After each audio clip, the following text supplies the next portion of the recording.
Hi hello namaste welcome back to A to Z వంటలు. ఈరోజు వీడియోలో బెండకాయ ఫ్రైడ్ రైస్ ఎలా చేసుకోవాలో చూసేద్దాం. ముందుగా స్టవ్ వెలిగించి ఒక ప్యాన్ పెట్టుకొని ప్యాన్ హీట్ అయ్యాక 2 టేబుల్ స్పూన్ ఉద్దిపప్పు, 2 టేబుల్ స్పూన్ వేరుశనగపప్పు, హాఫ్ టీ స్పూన్ జీలకర్ర, హాఫ్ టీ స్పూన్ పెప్పర్, 4 లేదా 5 ఎండుమిర్చి, కొద్దిగా కరివేపాకు వేసుకొని సిమ్లో పెట్టుకొని దోరగా వేయించుకోండి. ఇది చల్లారాక మిక్సీ పట్టుకోవాలి. మిక్సీ పట్టే ముందు కొద్దిగా పసుపు, అలాగే రుచికి సరిపడా సాల్ట్ కూడా యాడ్ చేసుకోండి. ఇప్పుడు 3 మీడియం సైజ్ ఆనియన్స్ని తీసుకొని ఇలా కట్ చేసుకోండి. అలాగే 6 లేదా 7 వెల్లుల్లి రెబ్బలు కూడా చిన్నగా కట్ చేసుకోండి. నేను 1/2 కేజీ బెండకాయలు తీసుకుంటున్నాను. వాటిని ఇలా చిన్న పీసెస్ లాగా కట్ చేసేసుకున్నాను. నెక్స్ట్ ఒక టమోటో కూడా తీసుకొని కట్ చేసుకోండి.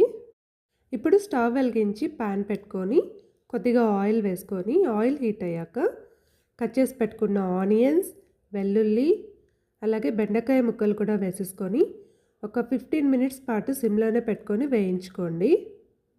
ఇలా వేయించుకున్న తర్వాత కట్ చేసి పెట్టుకున్న టమోటా ముక్కల్ని కూడా యాడ్ చేసుకొని మళ్ళీ ఒక 10 మినిట్స్ పాటు వేయించుకోండి.